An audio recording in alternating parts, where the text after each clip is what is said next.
અહીંયાની speciality છે એમનું મરચાંનું શાક, જે કેપ્સિકમ મરચાંનું શાક બનાવવામાં આવે છે. આ જગ્યા કેટલા વર્ષ થયા? આ જગ્યા હળવદ રોડ ઉપર શટરવાળી એકય દુકાન નહોતી ત્યારનું હું અહીં બેઠો છું. ઓકે કાકા, આ વિચાર કેવી રીતે આવ્યો મરચાંનું શાક આપણે બનાવવું? આમાં એવું હતું કે પાઉંભાજી પંજાબી શાક બહુ ખાધું, ઢોસા બહુ ખાધા, પણ કંઈક યુનિક દેવું એવી ઈચ્છા હતી ભગવાન પાસેથી. આ ગોડ ગિફ્ટ છે, ભગવાનની પ્રેરણા છે મને.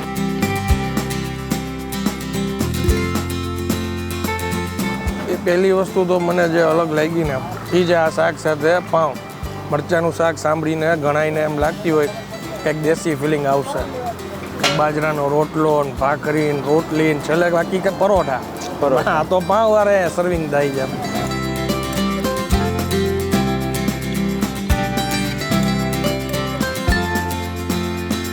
તો ફરી એકવાર તમારા માટે એક નવો વિડીયો લઈને આવી ગયો છું ને હું છું અત્યારે ધાંગધ્રામાં અને એકદમ યુનિક રેસીપી લઈને તમારા માટે આવ્યો છું. હું આવ્યો છું અત્યારે માવતર પાઉંભાજીમાં, જ્યાંનું પાઉંભાજીની સાથે સાથે અહીંયાની સ્પેશિયાલિટી છે એમનું મરચાંનું શાક, જે કેપ્સિકમ મરચાંનું શાક બનાવવામાં આવે છે.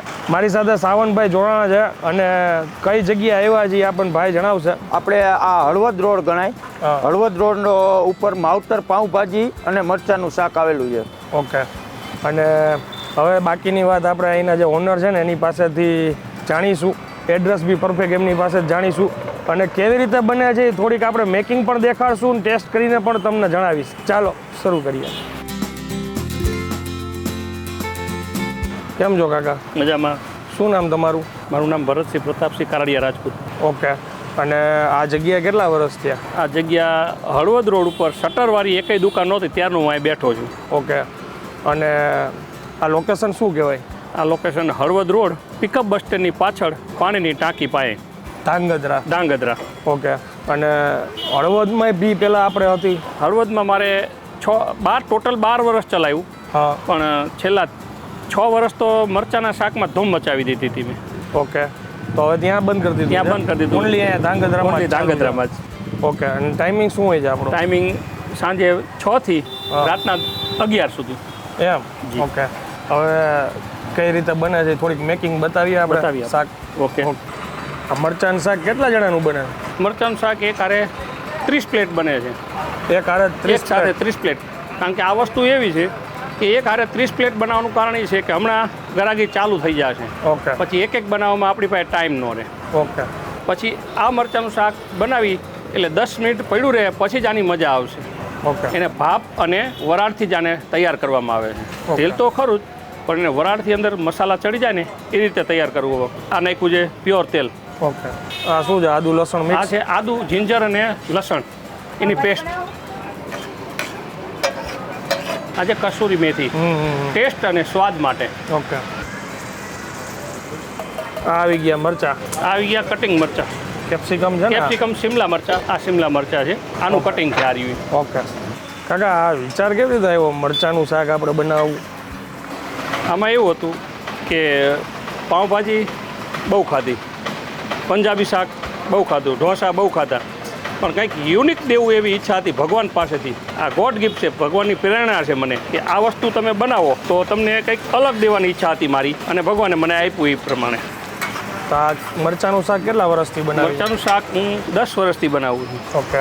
અહીંયા ઓમ તો આપણે જોઈએ તો ઉપર લખ્યું છે પાઉંભાજી ને દાબેલી ને મરચાંનું શાક ને બધું અહીંયા રાખી છે. પુલાવ રાખી છે. પુલાવ. વધારે લોકો શું ખાવાનું પસંદ? વધારે લોકો પુલાવ અને મરચાંનું શાક મારું સ્પેશિયાલિટી છે. ઓકે.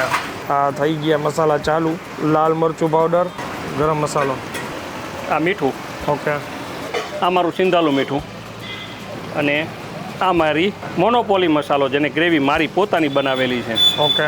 જે આનાથી જ અલગ સ્વાદ આવતો હોય છે. આ ઈ જ છે કે આ અલગ છે? આ અલગ છે. આ એની ગ્રેવી છે, મરચાંના શાક માટેની ગ્રેવી. કારણ કે ખાલી મરચાંનું શાક હોય તો ખાલી મરચાં તો તમારે પાવમાં ચડે નહીં, તો તમને ખાવ કેવી રીતે? કંઈક હારે ગ્રેવી જ હોય ને. ઓકે. 24 કલાક સુધી ન બગડે એની મારી ગેરંટી. હા, કારણ કે આમાં ઓઇલ ફોર્મ વધારે આવે.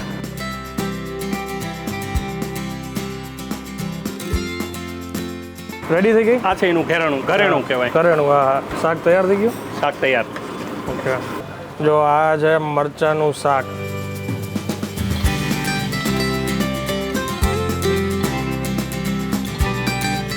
વરસાદી વાતાવરણ છે ને એટલે થોડીક માખીની તકલીફ બધી જગ્યાએ રહે છે. એને થોડુંક ઇગ્નોર કરજો. અને રેસીપી આપણે જોઈ થોડું ઘણું આપણે એમની પાસેથી જાણ્યું. ઇન્સ્ટાગ્રામ ઉપર @__ કરીને આપણું ઇન્સ્ટા પેજ છે, એના માટે રીલ શૂટ થઈ ગઈ છે, અડધું પાઉં ખવાઈ ગયું છે. સાથે ભાઈએ કીધું પુલાવ બી ટ્રાય કરો, અમારી આ 2 વસ્તુ ખાસી અહીંયા ફેમસ છે. બાકી અહીંયા આગળ એક કાઉન્ટર એમનું પંજાબી સ્ટોલ છે, પંજાબી કોઈને ખાવું હોય તો એ પણ અહીંયા મળે છે. બાકી સાવનભાઈ રહ્યા છે, શ્રાવણ મહિનો રહ્યો છું એટલા માટે હું આ વિડીયો કદાચ તમે શ્રાવણ મહિના પછી કદાચ જોતા હોય તો સમજી જાજો કે ભાઈ શું કામ નથી લેતા. આવો આ જો આપણે ક્લોઝઅપ બતાવીએ તમને મરચાંનું શાક. એ પહેલી વસ્તુ તો મને જે અલગ લાગી ને એ જે આ શાક સાથે પાઉં. મરચાંનું શાક સાંભળીને ઘણાઈને એમ લાગતી હોય કંઈક દેશી ફિલિંગ આવશે, બાજરાનો રોટલો ને ભાખરી ને રોટલી ને છેલ્લે બાકી કે પરોઠા. હા તો પાઉં વારે સર્વિંગ થાય છે. પાઉં સાથે ખાવામાં આવે છે. ટેસ્ટની વાત કરું ને તો થોડોક પંજાબી ગ્રેવી જેવી ફ્લેવર આવે છે, થોડીક સ્લાઇડ એવું પાઉંભાજી જેવું લાગે છે. પણ બેયનું મિક્સચર આપણે કહીને એવું કંઈક કોમ્બિનેશન છે. કેપ્સિકમ મરચાં આપણે આમ જોઈએ ને તો પંજાબી સબ્જીમાં ઘણીવાર ઘણી જગ્યાએ ખાતા હોય, ઘણા લોકો મરચાંની સાઈડમાં કાઢી નાખતા હોય, પણ બહુ સારી વસ્તુ છે, એકદમ મોરા મરચાં હોય એની આ રેસીપી ભાઈ લઈને આવ્યા છે. અને છેલ્લા ઘણા વર્ષથી હળવદમાં ધૂમ મચાવતા હતા, ત્યાં હવે એમને વાઇન્ડ અપ કરી નાખ્યું છે. અહીંયા એમના દીકરા સંભાળે છે. આ તો એમના ફાધર અહીંયા હાજર હતા એટલે આપણે એમની રેસીપી તમને બતાવી. દૂર દૂરથી ઘણા લોકો અહીંયા આવતા હોય છે. નાનકડું સેટઅપ છે અને અમે આજે શૂટ કરીએ છીએ ને એ સાંજના માત્ર 6:30 વાગ્યા છે, કદાચ આમાં દેખાતો હોય ટાઈમ તો. એટલે અત્યારે આમ જોઈએ તો પ્રોપર હજી એમનો ટાઈમ નથી થયો. 8 વાગ્યા પછી અહીંયા ધીરે ધીરે ભીડ લાગે. વસ્તુ ખરેખર બહુ જોરદાર છે. આ શાક ખાધા પછી મને છે ને કેપ્સિકમ વધારે વાલા લાગવા માંડ્યા. અને આ છે એમનો પુલાવ, વેજીટેબલ પુલાવ, જેની અંદર બટેટા ટમેટા એ બધી વસ્તુઓ ઉમેરેલી છે.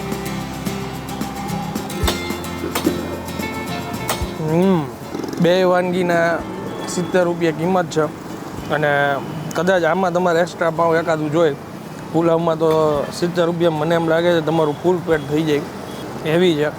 અને હવે હું આ વિડીયોને વિરામ આપું છું. વિડીયો જો તમને પસંદ આવ્યો તો બીજા લોકો સુધી શેર કરજો. અને આ બાજુના એરિયામાં જે લોકો રહેતા હોય, મરચાંનું શાક ખાધેલું હોય તો તમારો અનુભવ જરૂરથી શેર કરજો. મળીએ જલ્દીથી નેક્સ્ટ વિડીયોમાં. ત્યાં સુધી જય હિન્દ, જય ભારત.